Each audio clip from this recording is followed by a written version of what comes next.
Why is it that certain ghosts seem to latch on to certain people? Well, the hauntings in this hotel behind me might give us some insight into that very interesting question.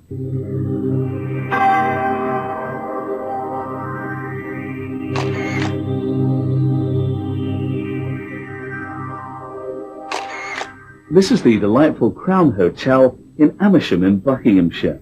It originally dates back to the 16th century, and judging by some of the stories we've heard from guests and staff, it appears very definitely to be haunted. And one particular ghost seems to have an affinity with one member of staff, and perhaps for very good reason.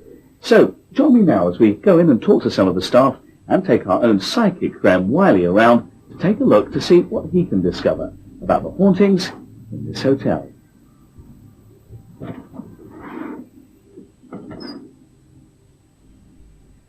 We join witness Margaret Wingrove in room 5. I'd started in the last Monday in November, and I was in here just doing their bed.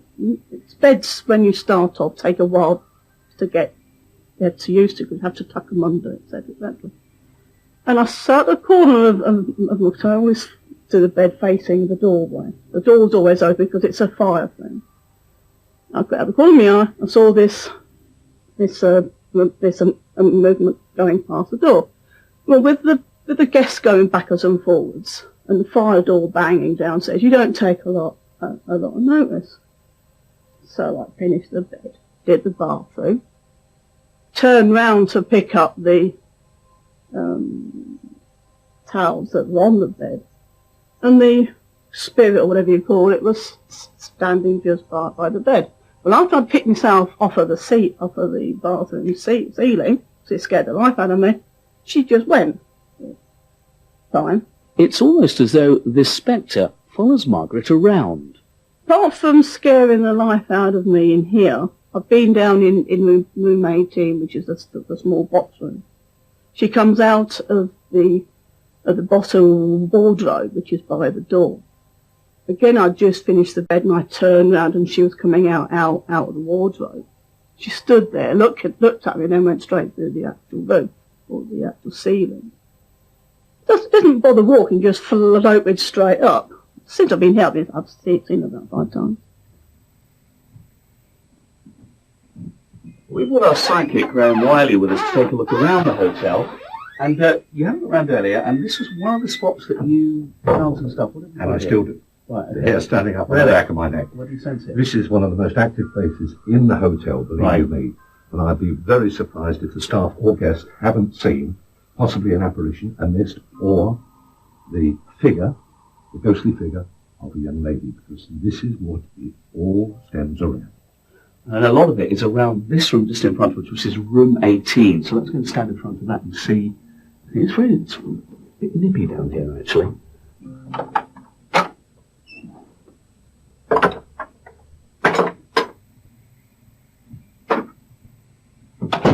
It's a nice room. It's very cold, isn't it? Whew, okay. I mentioned to you that the lady lived here. She was staff. She was a housekeeper, housemaid, whatever they want to call them in those days. This was her room.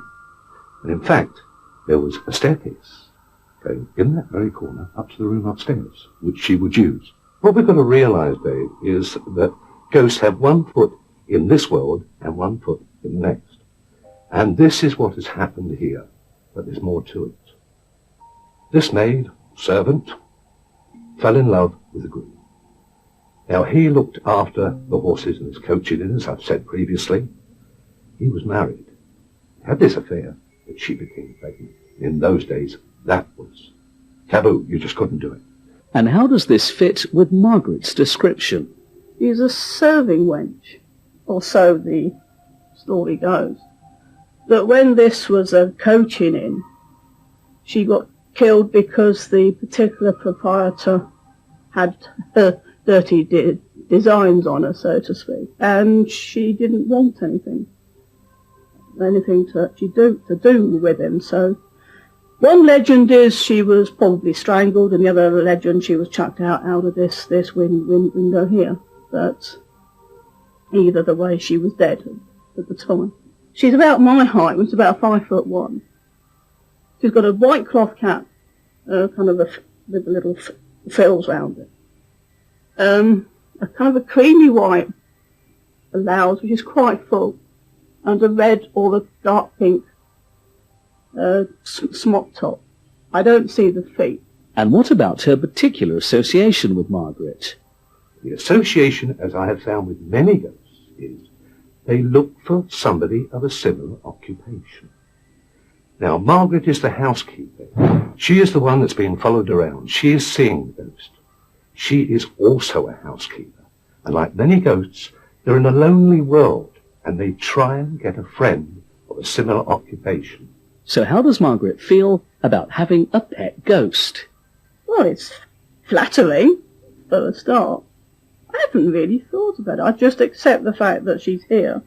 She scares most of the guests on a regular basis.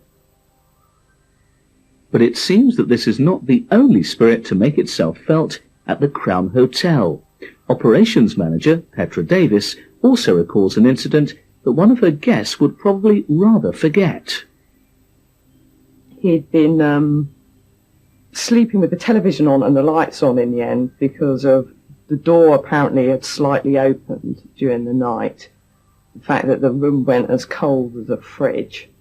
He said he was shivering under his covers, sort of thing, and felt that something was there. In the old hotel wherever I've worked, they've always had a this or a that, you know, a chambermaid or a headless this, etc. But it's fascinating, the fact that, you know, you do get all these stories, etc., and the fact that, as I said, in terms of Margaret describing what this lady's wearing, you know, the smocking puts it in a certain age, if you like, that sort of fits in with this poor unfortunate lady. It's clear that a hotel of the age of this particular one will have a long and varied history. And certainly I do find it quite intriguing that Graham suggests that perhaps ghosts or spirits link themselves to people in the present day who are maybe doing a similar job. It's almost a kind of connection, isn't it? You often think of ghosts and spirits as entities that don't really attempt to communicate or that aren't sentient beings. Maybe the idea that they do try and connect up with people who are similar to them in some ways suggests that many ghosts are sentient beings, that they do have thoughts and feelings and freedom of actions. They're not just imprints of things that have gone before. I think she picks me because I'm more susceptible. Like I said earlier, I collect ghosts like most people collect pets.